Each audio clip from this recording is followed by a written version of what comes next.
ఒక దుష్టాంతమైన చర్యకు ఈ రోజు శాంతియుతంగా గాంధీ గారు శాంతియుత మార్గంలో ఏ విధంగా స్వతంత్రాన్ని తీసుకొచ్చిండో ఆ విధంగా గాంధీ మార్గంలో మేము ఈ పబ్లిక్ సర్వీస్ కమిషన్ మీద గెలవాలని ఈరోజు గాంధీ గారి జయంతి చేసి గాంధీ గారికి వినతి పత్రాలు మేమందరం అందజేయడం జరిగింది. ముఖ్యంగా ఏంటంటే ప్రధానమైనటువంటి అంశము ఈడ రెండు అంశాలు ఉన్నాయి. తెలుగును మీడియాని తొలగిస్తున్నాం అనగానే ఎక్కడెక్కడి నుంచో పుట్టుకొస్తారు. ఈ తెలుగు ఇండస్ట్రీలో ఉన్న సినీ ప్రముఖులు అయితేంది, నిర్మాతలు అయితేంది, దర్శకులు అయితేంది, ఈ తెలుగు గడ్డం మీద పుట్టి మేము పెద్ద పెద్ద అకాడమీల నుంచి అవార్డ్స్ తీసుకున్నాం అని చెప్పేసి కేంద్ర సాహిత్య అకాడమీ తీసుకున్నటువంటి వాళ్ళు, ఇక్కడ ఉన్నటువంటి కాలేజీ మీద పురస్కారాలు తీసుకున్నటువంటి వాళ్ళు, ఎప్పుడు లేస్తే అప్పుడు రవీంద్ర భారతిలో శాలువాలు కప్పుకునేటటువంటి వాళ్ళు, త్యాగరాజ సభలో గాన సభలో దండల మెడలు వేపించుకొని చప్పట్లు కొట్టించుకునేటోళ్ళందరూ ఈ రోజు public service commission Telugu academy పుస్తకాలు ప్రామాణికం కాదు అని చెప్పి నిన్న కోర్టుకు అఫిడవిట్ ఇచ్చిన అఫిడవిట్ కాకుండా అప్పట్లప్పుడు కోర్టులో ఆర్గ్యుమెంట్స్ జరుగుతున్నప్పుడు సబ్మిట్ చేసినటువంటి ఆర్గ్యుమెంట్స్ ఇచ్చినప్పుడు తెలుగు అకాడమీ పుస్తకాలు కాదు, తెలుగు పుస్తకాలనే మేము ప్రామాణికము చేయము, తెలుగులో ఏదొచ్చినా మేము కోర్టులో ఆర్గ్యుమెంట్ చేయమని రెస్పాండెంట్ అడ్వకేట్ రాహుల్ రెడ్డి గారు చెప్పినప్పుడు, ఇక్కడ పిల్లలు ఆందోళన చేస్తున్నప్పుడు ఈ తెలుగును తలకెక్కించుకొని తిరిగేటటువంటి మేధావులను చెప్పుకోబడిన వాళ్ళు వీళ్ళు ఎక్కడ ఉన్నారని ప్రశ్నిస్తున్నాము. మరి తెలుగు అకాడమీలో మీరందరూ గొప్ప వాళ్ళని చెప్పుకొని మీరందరూ తెలుగు అకాడమీ పుస్తకాలను ప్రమోట్ చేసిన అరగోపాల్ అయితేంది, ఆకునూరు మురళి అయితేంది, అడప సత్యనారాయణ అయితేంది, వీళ్ళందరూ ఎక్కడ పోయారు అని అడుగుతున్నాం.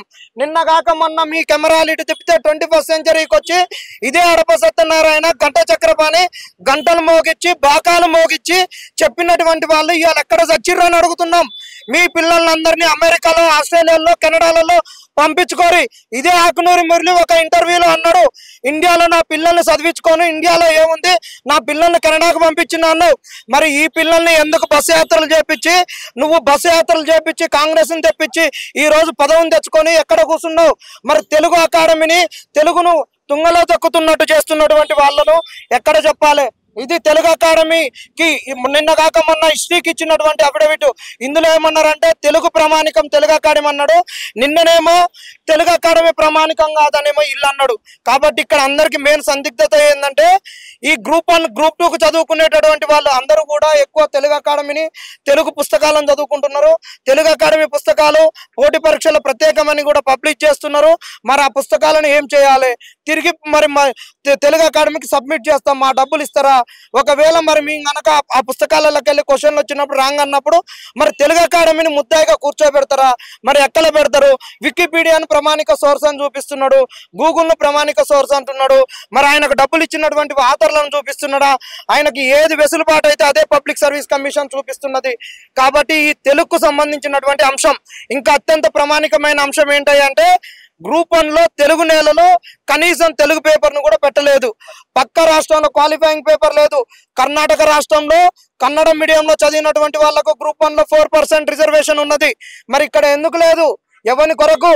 మరి ఇక్కడ మీ పిల్లలందరినీ హైదరాబాద్ పబ్లిక్ స్కూల్లోనో, ఓక్ రిడ్జ్ పబ్లిక్ స్కూల్లోనో, ఇంటర్నేషనల్ స్కూళ్ళలోనో చదువుకొని వ్యాపారవేత్తలుగా పక్క దేశాలలో స్థిరపడి వచ్చినటువంటి వాళ్లకు ఈ రోజు గ్రూప్ 1 పడ్డదనగానే డిఎస్పీలను డిప్యూటీ కలెక్టర్లను చేసుకొని ఈ తెలంగాణ భూములు వజ్రాల గనికన్నా విలువైనటువంటి భూములను దోసుకోవడానికి నీ పిల్లల్ని తెచ్చుకోవడానికి ఈ రోజు తెలుగు రానటువంటి వాళ్ళను ఈ రోజు గ్రూప్ 1 ఆఫీసర్లుగా చేపిస్తారా?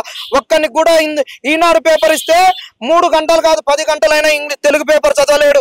మరి వానికి ఒక బీదోడు వచ్చి తెలుగులో రిప్రజెంటేషన్ ఇస్తే ఏం చెప్తాడు? ఈ దక్షిణ తెలంగాణలోని మాండలికం తెలియదు, ఉత్తర తెలంగాణలోని మాండలికం తెలియదు, హైదరాబాద్ లో దక్కని తెలుగు తెలియదు. మరి ఇలాంటి వాళ్ళ ఆఫీసర్లు అయితే మరి వీళ్ళు ఎవరు గోస ఇంటారు?